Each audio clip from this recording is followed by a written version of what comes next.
తెలియలేదు. వాడు దేవుడి సన్నిధిలో ఉండి ఏవి నీచములో గ్రహించుకోలా. ఉన్నతమైన ఆశ, నా దేవుని యొక్క ఉన్నతమైన ఆశ, చాలా శ్రేష్టమైన ఆశ. నువ్వు ఎత్తడి ప్రాకారంగా మార్చబడాలి అంటే బైబిల్ నేర్పిస్తున్న పాఠం ఏంటయ్యా అంటే, నువ్వు తినటానికి తిండి లేనివాడివి కావచ్చు, ఉండటానికి ఇల్లు లేనివాడివి కావచ్చు. నువ్వు ఎందుకని రాత్రులు జాములలో దేవుని సన్నిధిలో కూర్చొని కడుపు కాల్చుకొని కన్నీరు కారుస్తూ మోకరిస్తూ ప్రార్థన చేస్తూ యాచిస్తూ గడుపుతున్నావంటే నువ్వు పరలోకములో ఘనత వహించేవాడిగా మార్చబడాలి. ప్రాణం ఉన్నప్పుడు మాత్రమే కాదు, ప్రాణం పోయినా కూడా ఘనత వహించేవాడిగా మార్చబడాలి. గనుల లిస్టులో నువ్వు చేర్చబడాలి. ఆమేన్. గనుల లిస్టులో మనం చేర్చబడాలి. నేను ముఖం కుండ బద్దలుకొట్టని మాట్లాడతాను, దాపరికంగా మాట్లాడాల్సిన అవసరం నాకు లేదు. నువ్వు ఇచ్చే డబ్బుల కోసం నేను బతకట్లేదు. యేసయ్యని నీకు చూపించాలి, పరలోకం నీకు చూపించాలి. నువ్వు ఘనమైన వాడిగా మార్చబడాలి. నా దేవునికి నువ్వు ఇతర ప్రాకారంగా మార్చబడాలి, ఇతర బలిపీఠంగా మార్చబడాలి. నా దేవుడిని రక్షించాలి, నా దేవుడిని విడిపించాలి.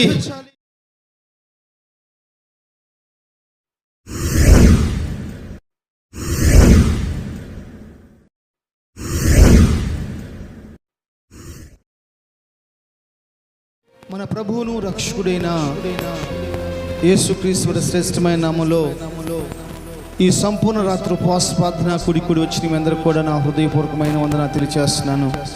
దేవుడు మీ అందరిని ఆశీర్వదించునుగాక. ఒక చిన్న వాక్యం ధ్యానం చేసుకుందాం. ఇర్మీయా గ్రంథము 15వ అధ్యాయం 19వ వచనం 20వ వచనం మనం చదువుకుందాం.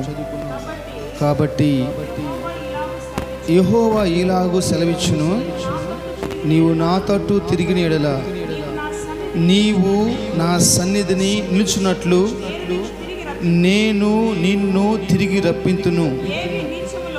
ఏవి నీచములో ఏవి ఘనములో నీవు గుర్తు పట్టిన ఎడల నీవు నా నోటి వలె ఉందువు. వారు నీ తట్టునకు తిరగవలనే కానీ నీవు వారి తట్టునకు తిరగకూడదు. అప్పుడు నిన్ను ఈ ప్రజలను పడగొట్ట జాలని ఇత్తడి ప్రాకారముగా నేను నియమించెదను. నిన్ను రక్షించుటకును నిన్ను విడిపించుటకును నేను నీకు తోడై ఉండేదను. కనుక వారు నీ మీద యుద్ధము చేయుదురు కానీ నిన్ను జయింపకపోదురని యెహోవా సెలవిస్తుచున్నాడు. మహాపరిశుద్ధుడైన తండ్రి, భూమి ఆకాశములు కలుగు చేసిన వాడా, మరొకసారి ఈ రాత్రి ఈ ఆన్లైన్ ప్రేయర్లో నీ వాక్యాన్ని మీద ధ్యానం చేయబోచుండగా నీ కృప కలిగిన మాటలు నా నోటికి అందించమని, వాక్యమునకు వ్యతిరేకంగా పనిచేస్తున్న ప్రతి దురాత్మక శక్తులను బంధించమని యేసు నామములో ప్రార్థన చేస్తున్నాను తండ్రి. ఆమేన్. జాగ్రత్తగానండి నా వైపు చూస్తూ మనం చదువుకునేటువంటి ఈ లేఖన భాగంలో వాగ్దానముతో కూడిన మాటలు ఇక్కడ రాయబడ్డాయి.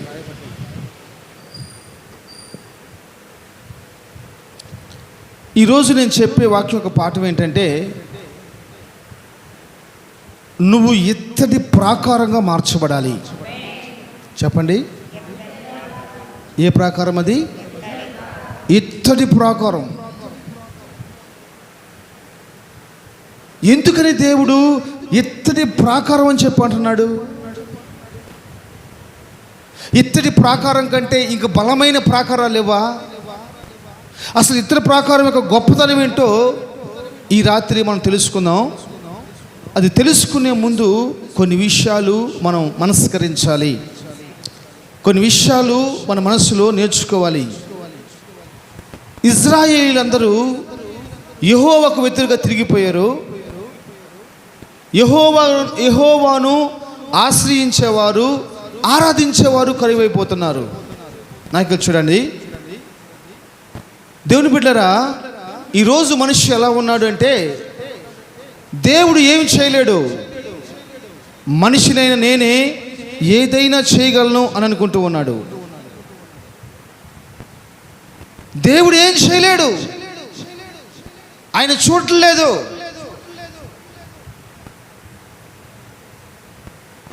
నేను మనిషిని నేనే ఏదైనా చేయగలను అనే మాయలో ఒక ముసుగేసుకొని జీవిస్తూ ఉన్నాడు.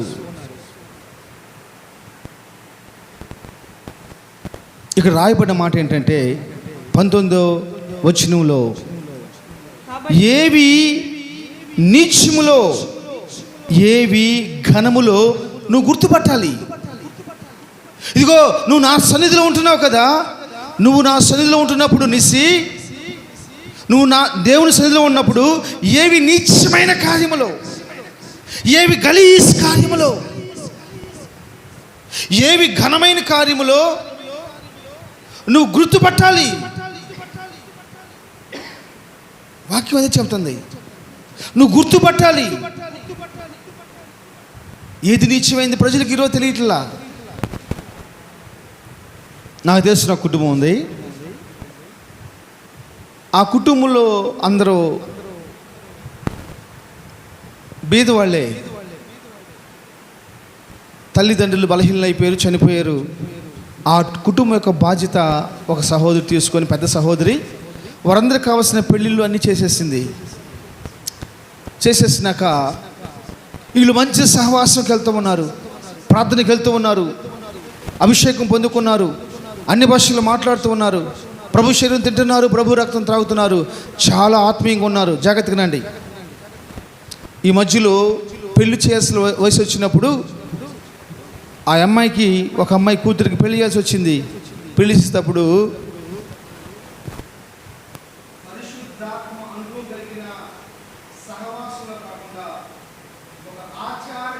భక్తి చేసే సహవాసంలో, లేకపోతే వ్యక్తుల యొక్క కుటుంబంలో అబ్బాయిని తీసుకొని పెళ్లి చేశారు.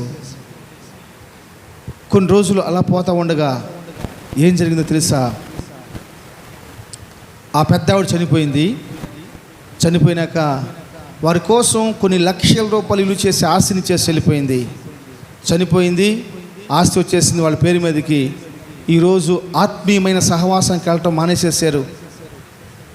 వాళ్ళకి నచ్చిన చోటకి ఎక్కడ మల్లెపూలు పెట్టుకుంటే ఏమనరో, ఎక్కడ కాలు చాపుకొని కూర్చుంటే ఏమనరో, ఎక్కడ తెల్లని పరిశుద్ధమైన వస్త్రములు ధరించాలని చెప్పే ప్లేస్ కాకుండా వాళ్ళకి ఇష్టమైన ధరించవచ్చు అని చెప్పే ప్లేస్కి వాళ్ళు దేవుళ్ళు అడుకుంటూ వెళ్తూ ఉన్నారు. సంతోషం గడుపుతుంది. ఆ సంతోషం అయిపోయింది తెలుసా? వాళ్ళకి ఒక కొడుకు, ఒక కూతురు. ఎవ్వరు ఊహించని రీతిలో వేరే ఒక అబ్బాయిని తీసుకుని అమ్మాయి వెళ్ళిపోయింది. 2 నెలల పాటు అన్నం తినటం లేదు, 2 నెలల పాటు మంచినీళ్ళు తాగటం లేదు. కారణం చెప్పండమ్మా, కారణం ఏందమ్మా? ఏవి నీచములో వాళ్ళకి తెలియలేదు. వాడు దేవుడి సన్నిధిలో ఉండి ఏవి నీచములో గ్రహించుకోలా. ఈరోజు చాలామంది, నా హృదయ వేదనిదే, ఈరోజు చాలామంది దేవుని మందిరంలో ఉండి, దేవుని సన్నిధిలో ఉండి ఏవి నీచమైన కార్యంలో గుర్తిరగలేకపోతున్నారు. క్రైస్తవుల పేటలని పేర్లు, ప్రార్థనకి వెళ్ళే వాళ్ళమని పేర్లు, విశ్వాసులని పేర్లు, ఏవి నీచం. ఏవండి నీచం? నీచమైన వాటి కోసం పరుగులు తీస్తున్నారండి మనిషి. ఘనమైన వాటిని విడిచిపెట్టేస్తున్నారు.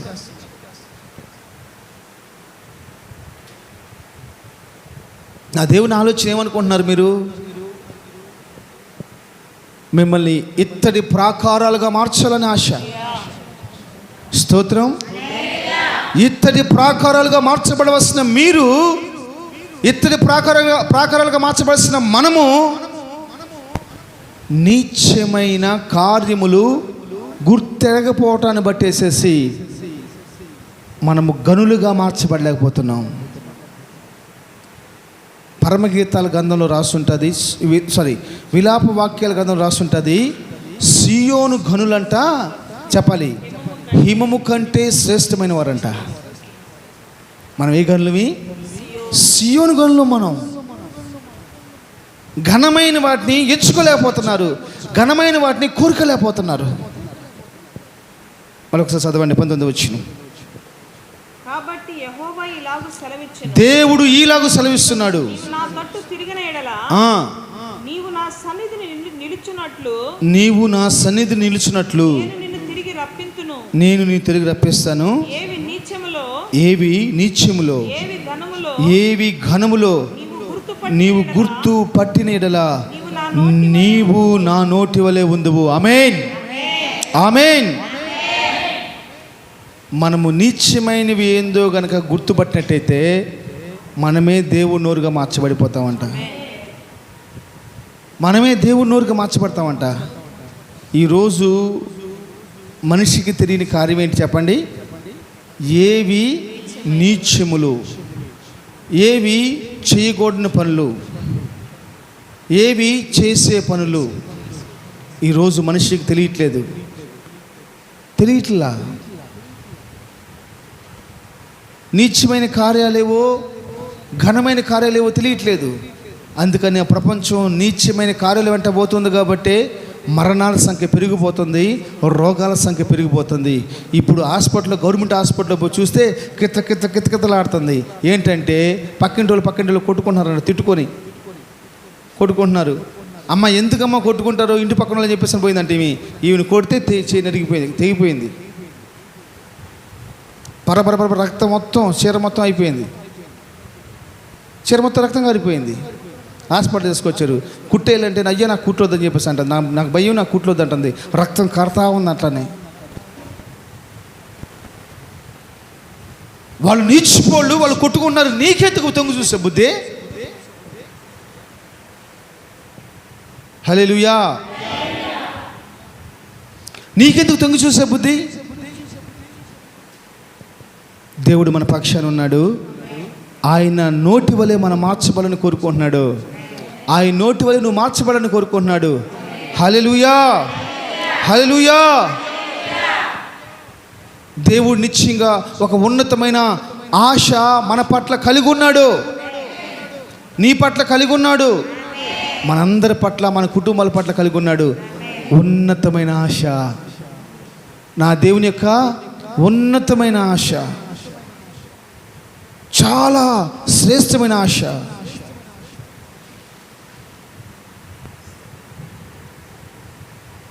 నీకు బహుదూరమైన నన్ను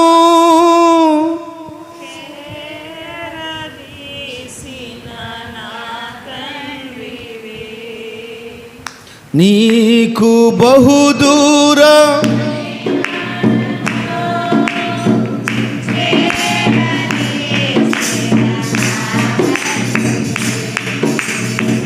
నిత్య సుఖ శాంతియే నాకు నీదు కౌగిలిలో, నిత్య సుఖ శాంతి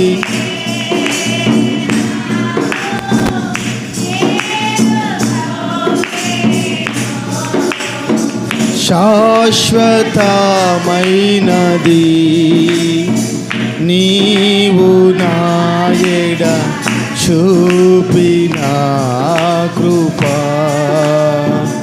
అనుక్షణం నన్ను కన్ను పాపవలే, అనుక్షణం నన్ను చెప్పకూడదమ్మా కాచిన కృప, శాశ్వతమైనది నీవు నాయడ.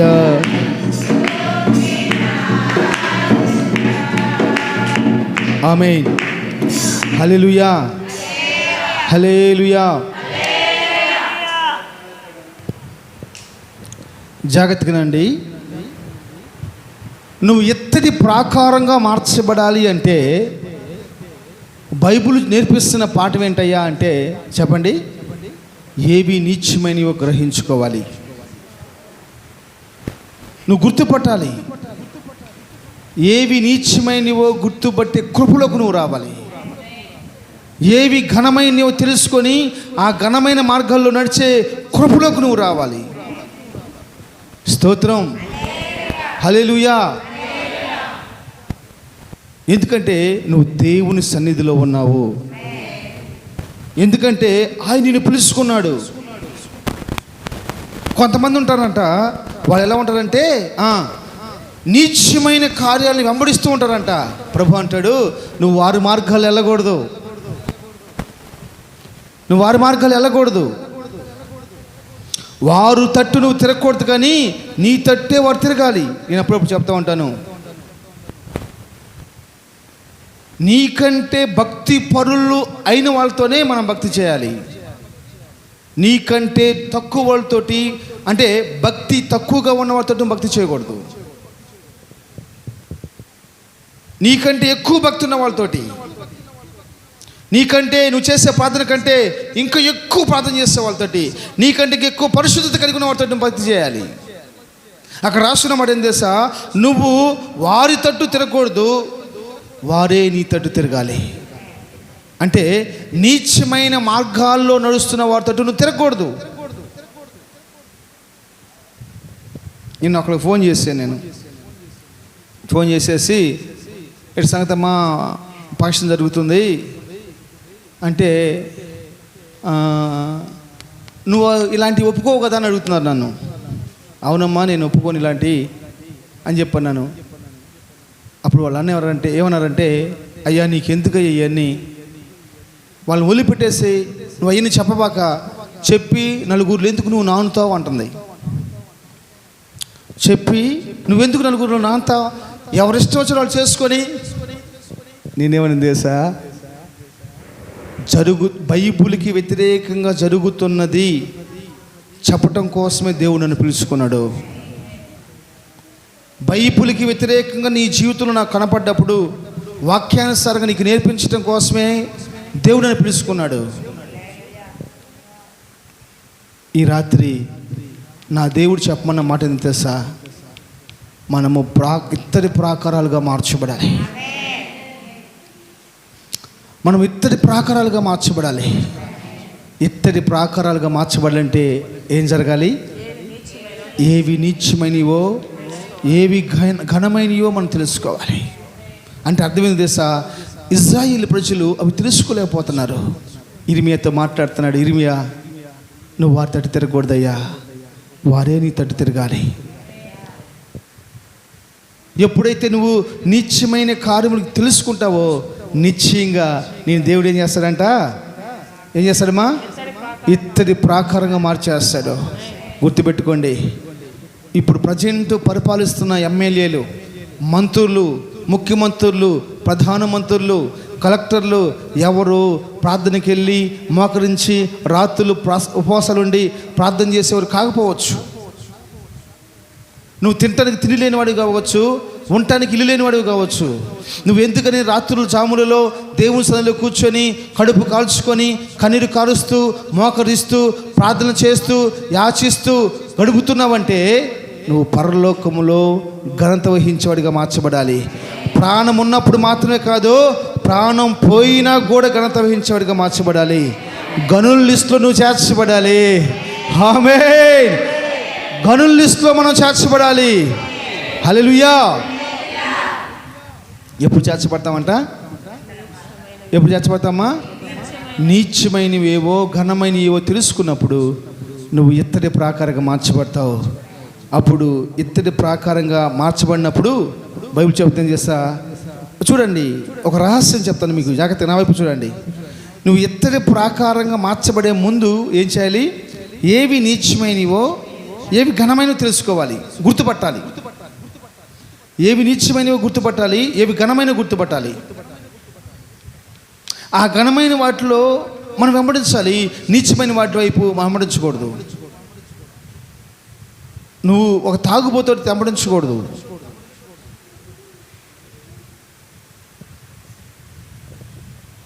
నువ్వు ఒక భక్తిహీనరాలతో నువ్వు వెంబడించకూడదు.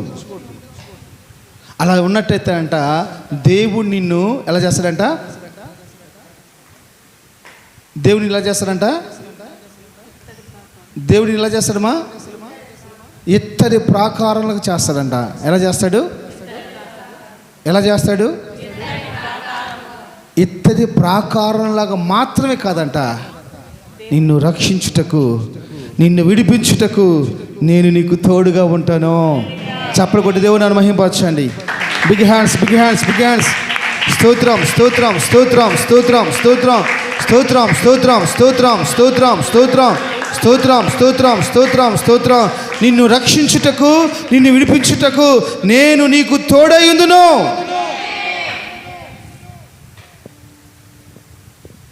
నిన్ను రక్షించటానికి, నిన్ను విడిపించటానికి. ఎప్పుడు నువ్వు నీచమైన కార్యాలు తెలుసుకుంటే, ఘనమైన కార్యాలు నువ్వు వెంబడిస్తే, నిన్ను ప్రాకారంగా చేసి, ప్రాకారమే కదంట, ఎవడు వచ్చి నిన్ను పాడు చేయకుండా లాగునా, ఎవడు నిన్ను ధ్వంసం చేయకుండా లాగునా దేవుడే నీకు తోడై ఉంటాడంట. నిన్ను రక్షించుటకు, నిన్ను విడిపించుటకు నేను నీకు తోడుగా ఉంటాను. ఎంత సత్యమ్మా! ఎవరు చేయగలుగుతున్నారు? సిగరెట్ తాగడం తప్పని ఎంతమంది తెలియదు? ఎందుకు తాగుతున్నారు? మందు ద్రాక్ష రసం విక్రింతర పాలు చేసేదని ఎంత తెలియదు? ఎంతమంది తెలియదు? ఎందుకు తాగుతున్నారు? ఈరోజు తాగటం వల్ల ఎన్ని కుటుంబాలు అర్ధాంతరంగా ముగించబడుతున్నాయి తెలుసా?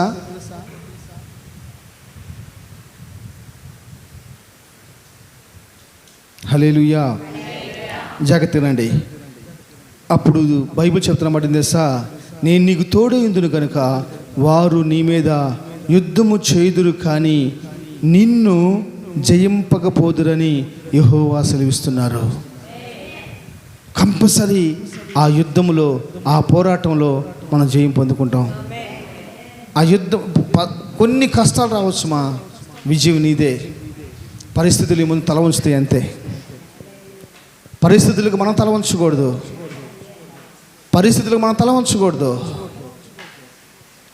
నేను ఒకరోజు సెకండ్ హ్యాండ్ బండి కోసం ప్రార్థన చేస్తున్నాను.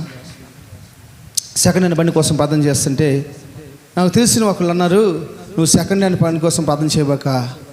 సెకండ్ హ్యాండ్ దేవుడు కాదు మన దేవుడు ఫస్ట్ హ్యాండ్. మన దేవుడు ఫస్ట్ హ్యాండ్ ఇచ్చేవాడే కానీ సెకండ్ హ్యాండ్ ఇచ్చేవాడు కాదు.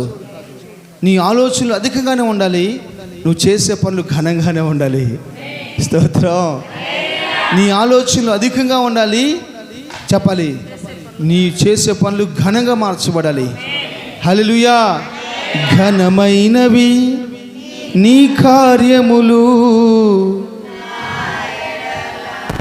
స్థిరమైనవి నా ఎడల, ఘనమైనవి నీ, స్థిరమైనవి నీ ఆలోచనలు, కృపలను పొంది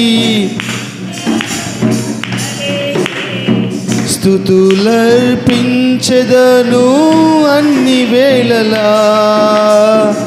అనుదినము నీ అనుగ్రహమే, ఆయుష్కాలము నీ వరమే. అనుదినము నీ అనుగ్రహమే, ఆయుష్కాలము నీ వరమే. ఘనమైనవి, చప్పట్లు కొట్టాలి, స్థిరమైనవి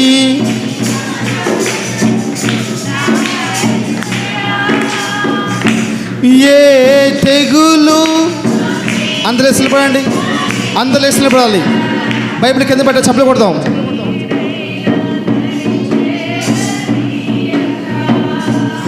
ఆపదలన్నీ తొలిగే వరకు, ఆత్మలో నెమ్మది కలిగే వరకు, ఏ తెగులు సమీపించ కొట్టు, ఏ కీడైన దరిచేరనీయక, ఆపదలన్నీ తొలగే వరకు, ఆత్మలో నెమ్మది కలిగే వరకు, నా భారము మోసి బాసటగా నిలచి ఆధరించితివి. ఈ స్తుతి మహిమలు నీకే చెల్లించెదను జీవితాంతము. ఘనమైనవి నీ కార్యములు. ఆమేన్. పాడాలి బిగ్గరగా. ఘనమైనవి స్థిరమైనవి నీ కృప తప్ప వేరొకటి లేదయా. నీ మనసులో నేనుంటే చాలయా. నీ కృప తప్ప వేరొకటి లేదయా. నీ మనసులో నేనుంటే చాలయా. బహుకాలముగా నేనున్న స్థితిలో నీ కృప నాయడ చాలునంటివే. నీ కృప తప్ప నీ మనసులో నేనుంటే చాలయా. బహుకాలముగా నేనున్న స్థితిలో నీ కృప నాయడ చాలునంటివే. నీ అరచేతిలో నన్ను చెక్కుకుంటివే. నాకేమి కొదువా. ఈ స్తుతి మహిమలు నీకే చెల్లించెదను జీవితాంతము.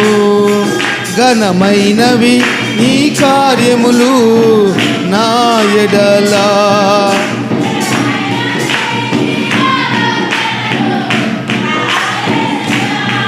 ఘనమైనవి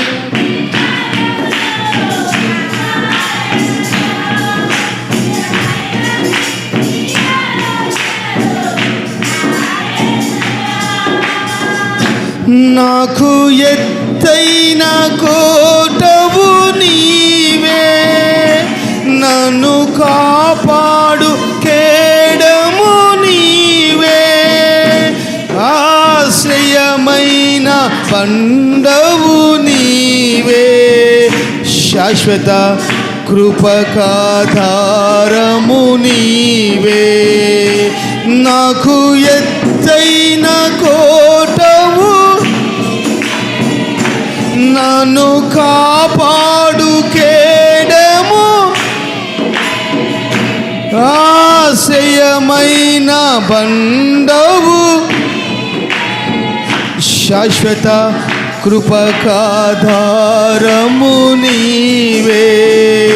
నా ప్రతి క్షణమును నీవు దీవెనగా మార్చి నడిపించుచున్నావు. ఈ స్తుతి మహిమలు నీకే చెల్లించెదను జీవితాంతము. ఘనమైనవి నీ కార్యములు నా ఎడల. స్థిరమైనవి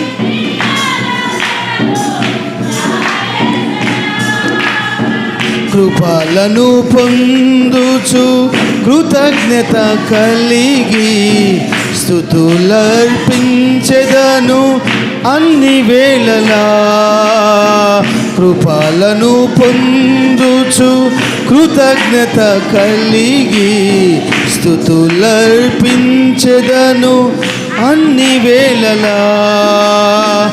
అనుదినము నీ అనుగ్రహమే. ఆయుష్కాలము నీ వరమే. పాడాలి. అనుదినము నీ ఆయుష్కాలము నీ వరమే. ఘనమైనవి నీ కార్యములు నా ఎడల. స్థిరమైనవి నీ యేసయ్యా. రెండు చేతులు పైకెత్తి అదే ఆత్మతో స్తోత్రం స్తోత్రం స్తోత్రం స్తోత్రం స్తోత్రం స్తోత్రం. హల్లెలూయా హల్లెలూయా. స్తోత్రం స్తోత్రం స్తోత్రం స్తోత్రం స్తోత్రం స్తోత్రం స్తోత్రం స్తోత్రం స్తోత్రం స్తోత్రం స్తోత్రం స్తోత్రం. హల్లెలూయా హల్లెలూయా. కూర్చోండి. ఒక 5 నిమిషాలు ఒక మాట చెప్పేసేసి నేను ప్రార్థన చేస్తాము. బైబిల్ చెప్తున్న మాట ఏం తెలుసా? చెప్పాలి. నీచమైనవేవో నువ్వు గుర్తుపడితే నువ్వు ఎలా నడుస్తావు? ఘనమైన మార్గాల వైపు నడుస్తావు. మైకేల్ జాగ్రత్త తినాలి. నీచమైన ఏవో, చండాలపు ఏవో, తల్లిదండ్రులు మోసం చేయొచ్చు, స్నేహితులు మోసం చేయొచ్చు, అన్నదమ్ములు మోసం చేయొచ్చు, అక్క చెల్లెళ్ళు మోసం చేయొచ్చు. కానీ దేవుని మాత్రం మనం మోసం చేయలేం. దేవుని మనం మోసం చేయలేం. నీచమైనవి, నీచమైన కార్యాలు నువ్వు గుర్తుపట్టాలి. వాస్తవానికి యవనస్తులుంటే బాగుండేది. రాత్రి అందరూ నీచమైన కార్యాల్లో యవనస్తులు కూలిపోతున్నారు.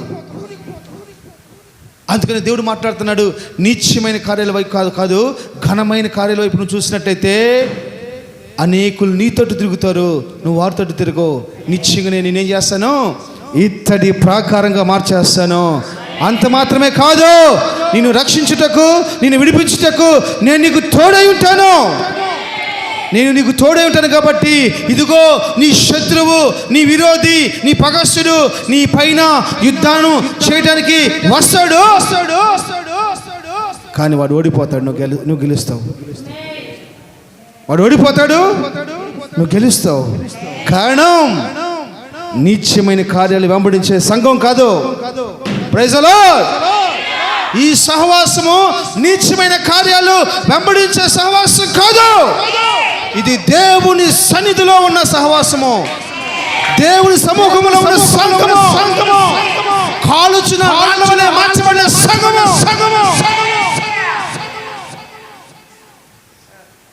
ఈ రాత్రి నేను రోషంగా మాట్లాడుతున్నాను. ఈ రాత్రి రోషంగా మాట్లాడుతున్నాను.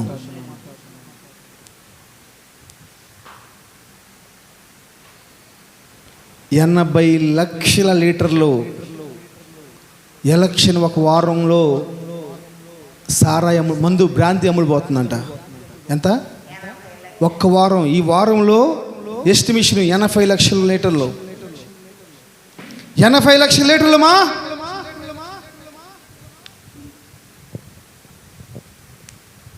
ఒక ఎస్టిమేషన్ వేస్తున్నారు.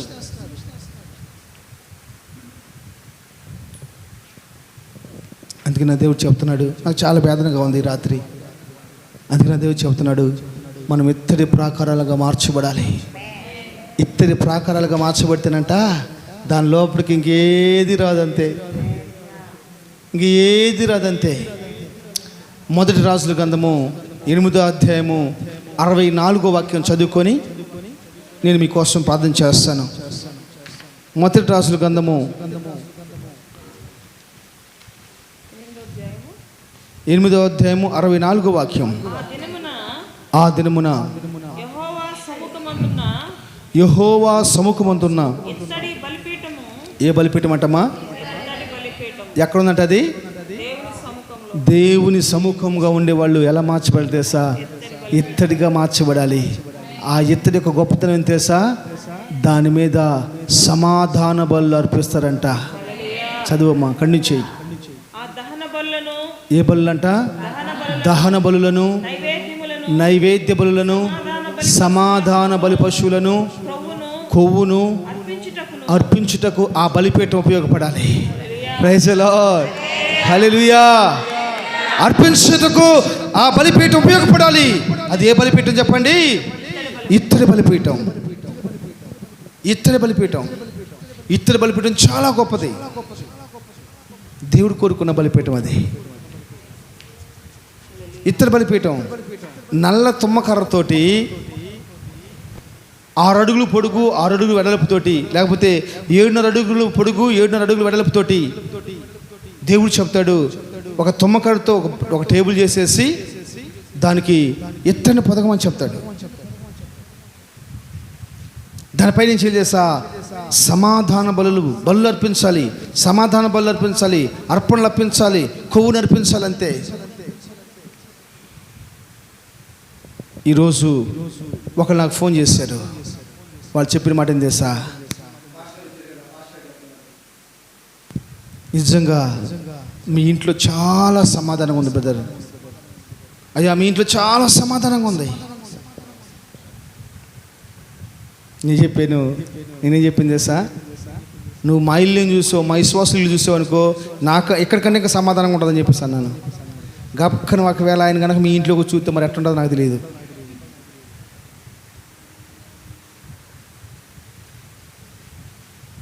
సమాధాన బలులు,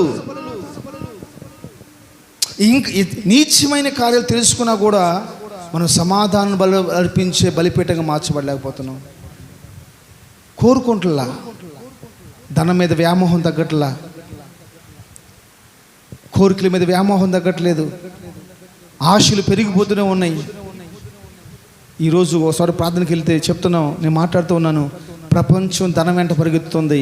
అది సేవకులైనా విశ్వాసులైనా ఎవరైనా సరే, ప్రపంచం ధనం వెంట పరిగెత్తుంది. నీతి న్యాయం మర్చిపోతున్నారు సేవకులు, నీతి న్యాయం మర్చిపోతున్నారు విశ్వాసులు, మనిషి మంచి అనేది మర్చిపోతున్నారు. మంచి కరువైపోతుంది. అందుకే 9 ఆత్మఫలాల్లో ఒక ఆత్మఫలం చేసా, మంచితనం మీరు సంపాదించుకోవాలి.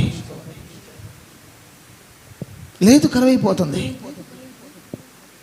క్రైస్తవులలో సమాధానం ఉండలేదండి, సమాధానపు ఆత్మ ఉండలేదు. కారణం ఒకటే, ధనాపేక్ష ఎంటరైతే సమస్తాన్ని నాశనం చేసిద్దంట. ఒక వ్యక్తి అడిగాడంట, భీమా నువ్వేమవుతావంటే నేను అన్నం అవుతానందంట. అన్నమా నువ్వేమవుతావంటే నేను ఆకలైన వాడి కడుపు యొక్క ఆకలి తీరుస్తానని చెప్పిందంట. పక్కనే ఒక కాగితం ఉందంట, ఆ కాగితం పేరు రూపాయి కాగితం అంట. చెప్పండి, రూపాయి కాగితం నువ్వేమవుతావు? సమాధానంగా ఉన్న వారి మధ్యలో స్విచ్ పెడతానందంట. అన్నదమ్ముల మధ్యలో చిచ్చు పెడతానందంట. అక్క చెల్లెల మధ్య చిచ్చు పెడతానని చెప్పేస్తుందంట. తల్లి కూతురికి చిచ్చు పెడతాను, సేవకులకి విశ్వాసులకి చిచ్చు పెడతాను, ఆత్మీయ సహవాసులు చిచ్చు పెడతాను. ఆ రూపాయి నమ్ముకుంటున్నారు మనిషి, దానికోసం అలడిపోతున్నాడు మనిషి.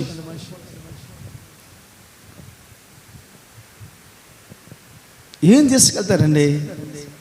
ఇంద్రమ ప్రపంచాన్ని పరిపాలించింది ఒక లేడీ. రాజీవ్ గాంధీ ప్రపంచాన్ని, దేశాన్ని పరిపాలించింది ఇంద్రమ్మ. దేశాన్ని పరిపాలించాడు రాజీవ్ గాంధీ, నెహ్రూ, గాంధీ, రాజశేఖర్ గారు, రాజశేఖర్ రెడ్డి, వాజ్పేయి, జయలలిత. ఏం తీసుకెళ్ళారు? ఒక్క మట్టి కూడా తీసుకెళ్ళా, ఒక్క మట్టి రవ్వ కూడా, ఇసుక రవ్వ కూడా తీసుకెళ్ళలేదా? సమాధానం లేదు మా కుటుంబాల్లో. సమాధానం కోసం స్పెండ్ చేసేవాళ్ళు లేరు, సమాధానం కోసం తగ్గించుకునేవారు లేరు, సమాధానం కోసం ఓర్చుకునేవాళ్ళు లేరు. అందుకనే నువ్వు ఇత్తడి బలిపీఠంగా మార్చబడితే, ఇత్తడిగా మార్చబడిపోతే, నా దేవుని వాక్యం సెలవిస్తుంది, బలులను, సమాధాన బలులను, అర్పణలను, కొవ్వు నీ పైన అర్పిస్తూ ఉంటారు. అనేక కుటుంబాలకి నా ద్వారా, నీ ద్వారా, మన ద్వారా సమాధానం. ఎప్పుడు తెలుసా? ఎప్పుడు? నీచమైన కార్యాలు గుర్తెరిగితే, నీచమైన కార్యాలు గుర్తెరిగితే. నీచమైన కార్యములు గుర్తెరిగినంత కాలం మనం బస్టు పట్టిపోతామండి. నేను కొంతమంది చూసినప్పుడు అంటున్నాను, నువ్వు ఎందుకు బతుకుతున్నావు నీకు తెలుసా అన్నాడు. నాకు తెలియదన్నా అన్నాడు. నువ్వెందుకు బతుకుతున్నావు నీకు తెలుసా? నాకు తెలియదన్నా. నేను చెప్పమంటావా? తల్లిని పోషించాలని ఆశ లేదు, తండ్రిని పోషించాలని ఆశ లేదు, భార్యని పోషించాలని బాధ్యత లేదు. ఒకరోజు పని చేసుకుంటే 4 రోజులు మంది తాగాలని చెప్పేసి నువ్వు బతుకుతున్నావు.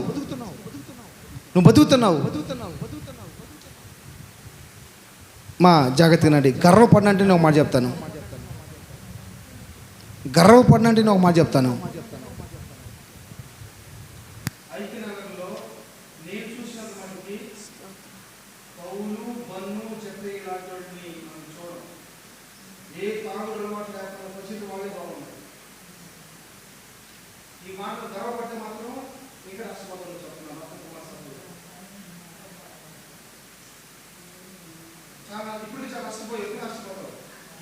నేను తెలుసుకున్న సత్యం ఏం తెలుసా? నేను తెలుసు సత్యం ఏం తెలుసా? వాళ్ళే బెటరు ముగ్గురు. ఇంకా వాళ్ళు మారాలి, ఇంకా యేసుప్రభు సన్నిధిలో నలగొట్టబడాలి, ఇంకా నీచమైన వాళ్ళతో కానీ నీచమైన కార్యాలు కానీ వాళ్ళు వెంబడించకూడదని నా పోరాటం, నా ఆరాటం. ప్రజెంట్ సిచ్యువేషన్ చూసుకుంటే వాడు చాలా బెటర్ అమ్మా, చాలా బెటర్ అమ్మా. నన్ను చూసుకొని జాషువా కూర్చోమని లేకూడమా. పౌలు నన్ను చూస్తే కూర్చోడు, బన్ను నన్ను చూస్తే కూర్చోడు, జక్కయ్య నన్ను చూస్తే కూర్చోడుమా, మైకిల్ నన్ను చూస్తే కూర్చోడుమా. ఎవరు బాధపడాల్సిన అవసరం లేదు. ప్రజెంట్ నేను చూసిన సిచ్యువేషన్లో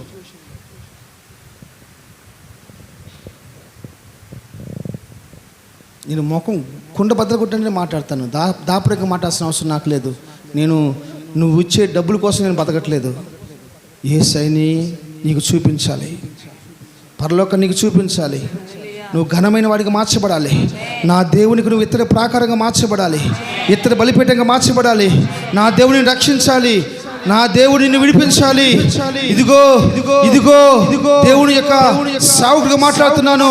నీ శత్రువులు యుద్ధం చేయడానికి నీ పైకి వచ్చినప్పుడు వాళ్ళు జయించకుండా ఉండాలంటే నీచమైన కార్యాలు విడిచిపెట్టేశారు. ఈరోజు సేవకుడు అంటే ఇలువ లేదు, సేవకుడు అంటే ఇలువ లేదు, ఆత్మీయులైన విశ్వాసమైన బిడ్డలంటే ఇలువ లేదు ఈరోజు. కారణం వారు నీచమైన కార్యాలు వెంట వెంబడిస్తూ ఉన్నారు. వాళ్ళ కుటుంబాల్లో సమాధానం ఉండట్లేదు. కారణం అదే. వాళ్ళు అలా నడుచుకుంటలేదు. నా దేవుడి ఆశ మాది. యెహోవా సెలవిచ్చినది ఈలాగు సెలవిస్తున్నాడు. 19వ అధ్యాయం మొదటి లైను యెహోవా ఈలాగు సెలవిస్తున్నాడు. 15వ అధ్యాయం మొదటి లైన్లో రాసుంటుంది. కాబట్టి యెహోవా ఈలాగు సెలవిస్తున్నాడు. ఏందో తెలుసా? నేను ఇత్తడి స్తంభంగా మారుస్తాను, నేను ఇత్తడి ప్రాకారంగా మారుస్తాను, నేను ఇత్తడి బలిపీఠంగా మారుస్తాను. దేవుడు చెబుతున్నమాట. నా ఆశ, నా కళ్ళు ఎప్పుడు చూస్తాయి?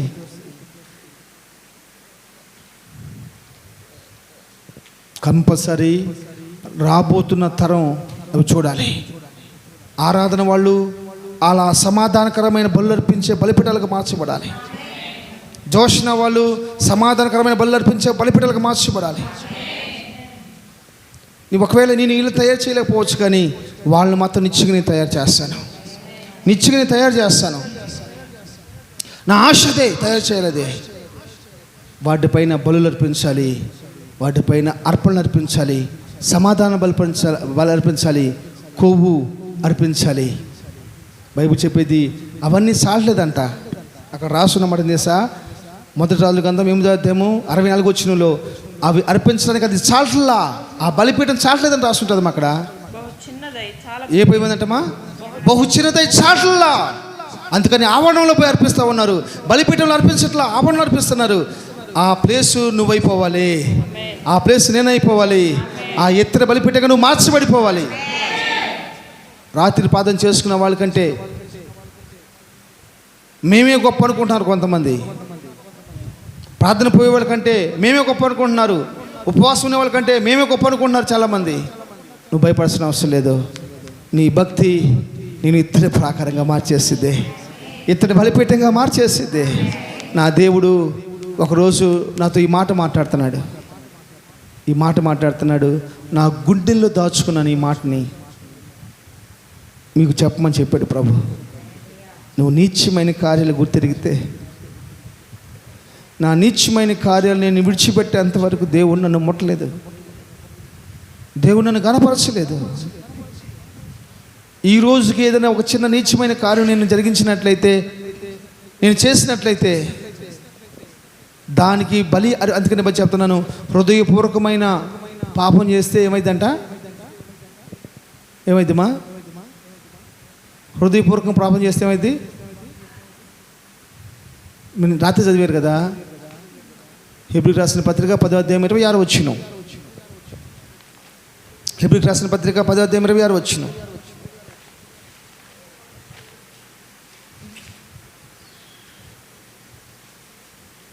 మనము సత్యమును గూర్చి అనుభవ జ్ఞానము పొందిన తర్వాత, మనము సత్యము గూర్చి అనుభవపూర్వకమైన జ్ఞానం పొందిన తర్వాత బుద్ధిపూర్వకంగా పాపం చేస్తే అంటే అర్థం చేస్తా నాకు చూడండి మా, బుద్ధిపూర్వకమైన పాపం అంటే ఏంది మా? ప్లాన్, ఒక నాశనం చేయటానికి, ఒకళ్ళ దగ్గర మోసం చేయటానికి, ఒకళ్ళని పాడు చేయటానికి బుద్ధిపూర్వకంగా ప్లాన్. వాడి ముందు వల విసరటం, అమ్మాయి కాపేసి వాడి ముందు మంచివాడి ముందు వల విసర, అలాగ బుద్ధిపూర్వకంగా పాపం చేస్తే దానికి చెప్పు దొరక, దానికి బలి ఉండదు, ఇంకా. ప్రైజ్ ది లార్డ్, హల్లెలూయా, హల్లెలూయా. ఒకటి మాత్రం వాస్తవం, అదేం తెలుసా? ఈ రాత్రి దేవుని మందిరంలో ఎంతమంది ఉన్నారో వాళ్ళందరినీ ఇత్తడి ప్రాకారాలుగా ప్రభు చేస్తాడు, ఇత్తడి ప్రాకారాలుగా ప్రభు మారుస్తాడు. ఇది చెప్తున్నాను. జక్రయ్య కావచ్చు, బన్ను కావచ్చు, పౌలు కావచ్చు, మైకిల్ కావచ్చు, జాషువా, సుగిత్తు, లీడియా, నీచమైన కార్యాలు గ్రహించాలి. రాంబాబు, ఎమీమా, జాన్సిమా, అమోజిమా, సంతోషమా, నీచమైన కార్యాలు గ్రహించాలి. నీచమైన కార్యాలు వెంబడించకూడదు. ఎంత చెన్నాలం అంటే, నేను టోపీ పెడతాను తప్పంట, నేను వాచ్ పెట్టుకోవడం తప్పంట, బ్రదర్ రాంబాబు చెన్నైని రాసుకున్నాం తప్పంట. ఇవా నీచమైన కార్యాలు? బ్రదర్ చెన్నైలో మంచి పని చేసే బ్రదర్ అంటుంది ఇందాక సహోదరి, మంచి పని చేసావు నువ్వు. నేను అన్నాను, మరి ఖాళీగా ఉంటున్నాను, ఏం చేయాలి అర్థం కావట్లేదు నాకు. నేను ఒకటి అడిగాను, నేను బిజీగా ఉండాలని చెప్పేసి అని. ఏది చేయడానికి రెడీ, ప్రభు కోసం ఎంతని కష్టపడతాను. 1 గంట 2 గంటల ప్రార్థన కోసం 24 గంటలు నేను ప్రయాణం చేస్తాను. నా కాడ ఆ దమ్ముంది, నా కాడ 2 గంటల ప్రార్థన కోసం 20 గంటలు ప్రయాణం చేస్తాను నేను. మధ్యాహ్నం ఇక్కడ అన్నం తింటున్నప్పుడు నేను దావీదంతా మాట్లాడుతున్నావు, నీకెంతసేపు నిద్ర కావాలని అడిగాను నేను. ఆయన అన్నాడు, నీకెంతసేపు నిద్ర కావాలన్నాడు. నాకు 1 గంట అయినా చాలు, 5 గంటలైనా చాలు, 10 గంటలైనా చాలు. నాకు భక్తితో కూడిన నిద్ర ఒకవేళ అడ్డం వస్తున్నప్పుడు నేను దాన్ని ఆస్వాదించను. నా భక్తికి, నా ప్రార్థనకి నిద్ర అడ్డం వస్తుంటే దాన్ని బ్రేక్ చేస్తాను, కట్ చేస్తాను అంతే. పులిపిటి మీద చెప్తున్నాను నీ మాట. హల్లెలూయా. కాబట్టి నేను చెప్తున్నా ఒకటే మాట, ఏం చేయాలమ్మా మజ్జమ్మ గారు? నీచమైన కార్యాలకు దూరం అయిపోవాలి. నీచమైన కార్యాలు మనల్ని కాల్చేస్తాయి. చిన్న కార్యం కావచ్చు, నీచమైన కార్యం, అది మనల్ని పాడు చేసేస్తుంది. పనికి మాలిన సావాసాలు, పనికి మాలిన మాటలు, పనికి మాలిన గ్రూపులు, పనికి మాలినవి, నీచమైనవి మనం దూరం చేసుకున్నట్లయితే నా దేవుడు అంటాడు, నిన్ను ఇత్తడి ప్రాకారంగా మార్చేస్తాను. అంత మాత్రమే కాదు, నువ్వు కష్టంలో ఉన్నప్పుడు నేను రక్షించడానికి, నువ్వు ఇరుకులో ఇబ్బందులు ఉన్నప్పుడు ఇడిపించడానికి నేను నీకు తోడై ఉంటాను. అంత మాత్రమే కాదు, శత్రువు నీ పైకి ఇద్దరికి వస్తాడు కానీ వాడు జయమందలేడు. ఎందుకు తెలుసా? నిన్ను ఇత్తడి ప్రాకారంగా మార్చేసేసి ఇప్పుడు ఏం చేస్తాను? ఇత్తడి బలిపీఠంగా మార్చేస్తాను. ఆ బలిపీఠం మీద ఏమవుతావు నువ్వు? బలులు అర్పించబడతాయి, అర్పణలు అర్పించబడతాయి, సమాధాన బలులు అర్పించబడతాయి, కొవ్వు అర్పించబడిద్ది. ఆ వాసన ప్రభుకు ప్రీతికరంగా మార్చబడిపోయింది. ఆ రాసున్న మాట నా హృదయాన్ని కదిలించింది. ఆ బలిపీఠం సరిపోవట్లేదు. మనిషి చేసిన పాపాలు మనిషి మోయలేని స్థితిలో ఉండిపోయాడు. ఈరోజు ఆ బలిపీఠం సరిపోవట్లేదు. బలి అర్పించడానికి నీ కుటుంబం అంతా ఇత్తడి బలిపీఠాలుగా మార్చబడిపోవాలి. ఈ రాత్రి నా ఆశ ఏదైనా ఉందంటే సహవాసం అంతా ఇత్తడి బలిపీఠాలుగా మార్చబడిపోవాలి, బలర్పించేగా మార్చబడిపోవాలి, సమాధానకరంగా మార్చబడిపోవాలి. దయచేసి నా మాటలు కష్టంగా ఉంటే నన్ను క్షమించండి. నేను పగతోటో ద్వేషంతో నేను మాట్లాడతలేదు. మనం ఇలాగ మార్చబడటమే దేవుని యొక్క చిత్తమై ఉంది. దేవుని యొక్క ఆలోచన ఉంది.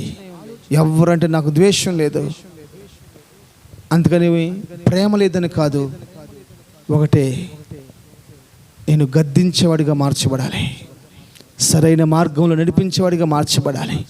Praise the Lord, praise the Lord, hallelujah, hallelujah.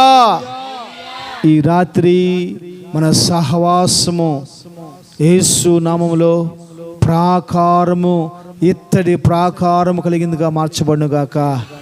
ఈ సహవాసమును చూసి అనేకులు ఈ వైపు తిరుగుదురుగాక. మీరు తిరగకూడదు, ఆ పక్కకి మీరు తిరిగేరా ఘనమైన కార్యాలు మీరు చూడలేరు. అలాంటి ఆత్మ నాకు దయచేయను గాక. మీరు చెప్పాల్సిన మాట అది కాదు, మాకు కూడా దయచేయను గాక అని చెప్పుకోవాలి. ఓకేనా? ఫస్ట్ నేను చెప్పినప్పుడు ఆమెను చెప్పండి, రెండోసారి చెప్పినప్పుడు నేను ఆమెను చెప్తాను, మీరు మాకు దయచేయను గాక అనాలి. ఆమేన్. అలాంటి కృప ప్రభు నాకు దయచేయను గాక.